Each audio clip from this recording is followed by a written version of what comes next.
Bismillahirrahmanirrahim. Assalamualaikum warahmatullahi wabarakatuh.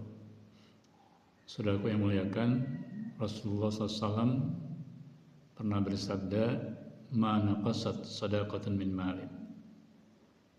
Kata beliau, tidaklah sedekah itu sedikit mengurangi harta kita.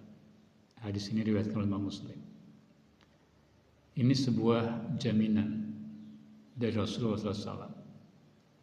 Kita tahu karena Rasul tidak pernah berbicara dengan hawa nafsunya, maka apapun yang beliau nyatakan itu merupakan bagian dari apa yang Allah wahyukan kepada beliau.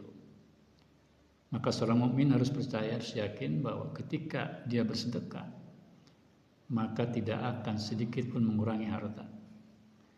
Berkaitan dengan itu, menurut Qadiyat dalam Syarah Sahih Muslim, maknanya apa? Ya, ini sesuai dengan kadar sedekah yang kita keluarkan.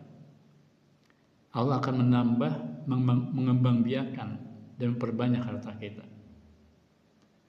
Artinya apa? Semakin kita banyak bersedekah, Allah akan semakin mengembangkan harta kita. Itu makna pertama. Yang kedua adalah kata Imam Nawawi.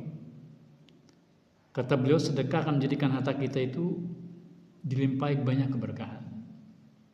Mungkin tidak bertambah secara fisik, secara materi, secara angka, tapi itu akan menjadikan harta kita terasa berkah, terasa banyak, memberikan kebaikan pada kita. Maka seharusnya kita tidak khawatir untuk mengeluarkan harta kita. Sebanyak apapun yang kita keluarkan, insya Allah akan ganti dengan jumlah yang lebih baik, atau Allah akan lipat gandakan keberkahan harta itu.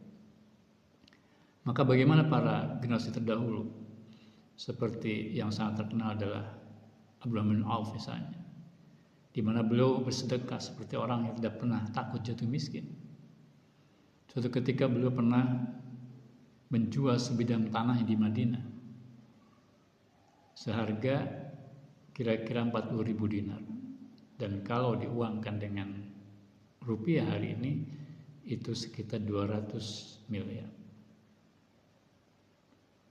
Maka apa yang kemudian beliau gunakan? Bagaimana beliau gunakan harta tadi? Maka harta tadi yang hasil penjualan tanah itu beliau infakkan semuanya untuk fakir miskin.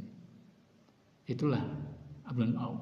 Meski demikian, meski dalam riwayat bagaimana beliau jor-joran, tidak hanya sekali, dua kali, puluhan kali, bahkan mungkin ratusan kali beliau bersedekah, tapi beliau tidak pernah jatuh miskin. Bahkan harta beliau terus bertambah. Maka sekali lagi, mari kita bersedekah, apalagi bulan Ramadan. Kita teladani Rasulullah SAW, di mana beliau, kata Siti Aisyah, adalah orang yang paling pemurah dan sangat bahkan lebih pemurah di bulan Ramadan ini. Demikian, mudah-mudahan kita tidak menyia-nyiakan kesempatan untuk senantiasa bersedekah, untuk selalu bersedekah setiap hari kalau bisa. Bahkan di bulan Ramadan ini kita tingkatkan jumlah sedekah kita, karena insya Allah kata Nabi jelas, ma naqasat shadaqatun min malin, sedekah sedikit pun tidak akan mengurangi harta kita. Demikian, mudah-mudahan bermanfaat. Assalamualaikum warahmatullahi wabarakatuh.